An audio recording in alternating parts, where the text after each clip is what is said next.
आणि ह्या सणांचा उपयोग करून त्यातला नेहमी काहीतरी वाचून पोरांसाठी लायब्ररी, पोरांसाठी खेळाची मैदाने, खेळाचं साहित्य आणि मग ही मुलं चांगल्या पद्धतीने कशी वळली जातील, नवीन पिढीकडे लक्ष द्यायचं म्हणून ह्या सणांचा वापर करायचा. काय एक दिवस नुसतं चिप्स काहीतरी आमच्या मंडळाला गणपतीला मोठा साजरा झाला ते तुमच्या गावचा विषय आहे, तर आम्ही पडणार नाही. आम्हाला फक्त शिस्त पाहिजे. जसं साहेबांनी सांगितलं की ते बैलांना पोळ्याच्या दिवशी आधीचं हे केलं, ते प्राण्यांच्या बाबतीत क्रूरता आहे. नुसतं आम्ही तुम्हाला विनंतीच करणार नाही, तर ते गुन्हा दाखल होतो. त्यामुळे ती त्यांना मान दिलाच पाहिजे बैलांना त्या दिवशी. तो जरी नाही दिला तुम्ही हरकत नाही, पण त्यांना वेदना देऊ नका, नाहीतर तो गुन्हा दाखल होतो. हे आवाजाचं उल्लंघन झालं. 10 दिवस तुम्ही जेव्हा गणपती साजरा करताय किंवा गणेशोत्सवामध्ये तुम्ही स्पीकर लावताय, त्यामध्ये अभ्यास करणाऱ्या मुलांना त्रास होईल एवढा मोठा आवाज होता. आवाज एवढा लिमिटेड पाहिजे की खेळणाऱ्यांना आनंद मिळावा, पण अभ्यास करणाऱ्या पोरांना त्रास होतो.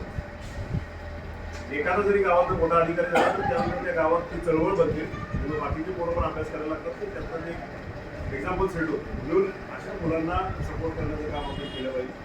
बाकी सगळे मुद्दे बहुतेक तुमच्या साहेबांनी कव्हर केलेले आहे. आमचं तुम्हाला सहकार्य 100% असणार आहे. पोलीस बंदोबस्ताला येतील, पण ते ह्यासाठी येतील की चांगली कामं, चांगल्या तुमच्या सणाला मदत व्हावी.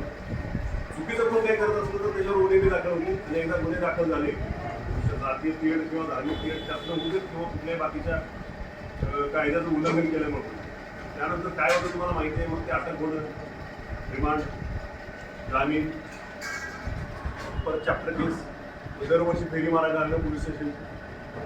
चांगली मुलं असतात, त्यांना ह्या सगळ्या फेऱ्यामध्ये अडकायला लागू नये म्हणून तुम्ही सगळ्यांना मार्गदर्शन करणं गरजेचं आहे. फालतूच्या अफवा कधी कधी व्हॉट्सअपवर पसरत असतात, त्याच्यावर लगेच विश्वास ठेवू नका.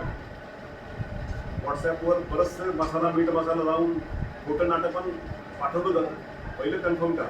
तर तुम्ही पण तसंच फोटो फॉरवर्ड केलं, त्यामुळे काही घडलं तर त्यात गुन्हा दाखल होतो, त्यात पण तुमच्या पोरांना आरोपी केलं जाऊ शकतं. तुम्ही कन्फर्म करत चला की आपण काय कंटेंट फॉरवर्ड करतो ते खरंच सत्य आहे, तोपर्यंत करू नका. काय फॉरवर्ड नाही केल्यामुळे तुम्हाला काही तुम्ही विचारलं नाही, तुम्हाला काही ते पगार मिळत नाही की व्हॉट्सअपवर आले की लगेच पाठवलं. मुळात त्या डब्यावर राहायचं किती वेळ, त्या इंस्टाग्रामवर गेलं किती वेळ बघत बसायची, का व्यायाम करायचा, का पुस्तकं वाचायची, हे तुम्ही ठरवलं पाहिजे. त्या सणांमध्ये जी मंडळ अध्यक्षांनी बाकी सगळी